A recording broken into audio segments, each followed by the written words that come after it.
નમસ્કાર, nation plus ન્યૂઝમાં આપનું સ્વાગત છે. હું છું ધવલ પરમાર. અમદાવાદના નરેન્દ્ર મોદી સ્ટેડિયમ ખાતે ગુજરાત ક્રિકેટ એસોસિએશનની 87મી વાર્ષિક સામાન્ય સભા મળી હતી. આ સામાન્ય સભામાં બીસીસીઆઈના સેક્રેટરી જય શાહ અને જીસીએના પ્રમુખ ધનરાજ નથવાણીની અધ્યક્ષતામાં આ સભા મળી હતી, જેમાં વિવિધ મુદ્દાઓની ચર્ચા કરીને નિર્ણય લેવામાં આવ્યા હતા.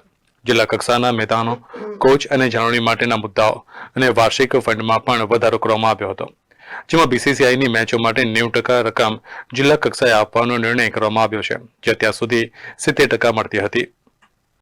જે જયભાઈ અને વાર્ષિક સાધારણ સભામાં નિર્ણયો લેવાયા કે ગુજરાત ક્રિકેટ એસોસિએશનમાં તેમણે ખૂબ જ ચિંતા વ્યક્ત કરી કે અત્યાર સુધી જ્યારે જસપ્રીત બુમરાહ, પાર્થિવ પટેલ, અક્ષર પટેલ, પ્રિયાંક પછી નવા ક્રિકેટરો કઈ રીતે આગળ આવી શકે તે અંગેની તેમણે ખૂબ જ ચિંતા વ્યક્ત કરી અને કઈ રીતે આગળ આપણે ડિસ્ટ્રિક્ટ લેવલે અને રૂરલ ગામમાં પણ સુધારા થઈ શકે તે માટે એમને સૂચનો કર્યા.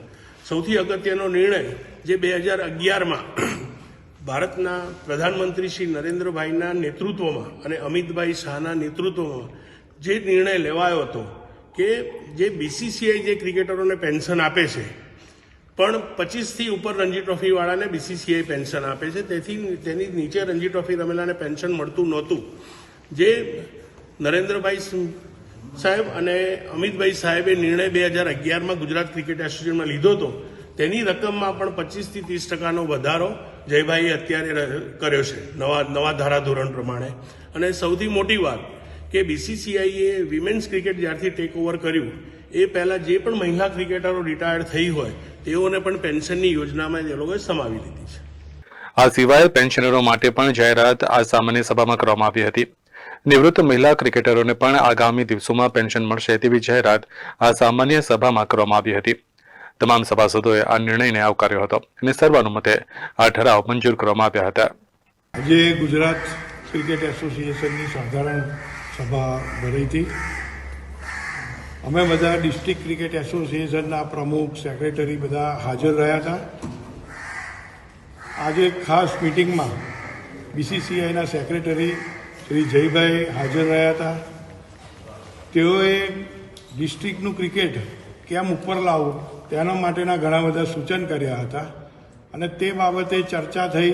ડિસ્ટ્રિક્ટ એસોસિએશનોએ પણ ઘણા બધા પ્રપોઝલ મૂક્યા હતા, જે જયભાઈએ ખૂબ સારી રીતે માન્ય રાખ્યા અને જેનાથી આવનારા દિવસોમાં ડિસ્ટ્રિક્ટને આર્થિક લાભ પણ થવાનો છે અને આર્થિક લાભ થશે તો જ વધારે સારું પરિણામ મેળવી શકીશું તેવું આજે જયભાઈએ ડિસિઝનો લીધા છે. મુખ્ય ડિસિઝનમાં જે ડિસ્ટ્રિક્ટમાં બીસીસીઆઈની મેચો રમાય છે તેમાં જે કંઈ બીસીસીઆઈ સબસિડી આપે છે તેમાં ગુજરાત ક્રિકેટ એસોસિએશન અને ડિસ્ટ્રિક્ટ ક્રિકેટ એસોસિએશનમાં વહેંચણી થતી હતી. એ 70-30ના આધારે થતી હતી, જે જયભાઈએ 90% ડિસ્ટ્રિક્ટ ક્રિકેટ એસોસિએશનને આપવાનું નક્કી કર્યું છે, જેનાથી ડિસ્ટ્રિક્ટ ક્રિકેટ એસોસિએશનને ખૂબ લાભ થશે.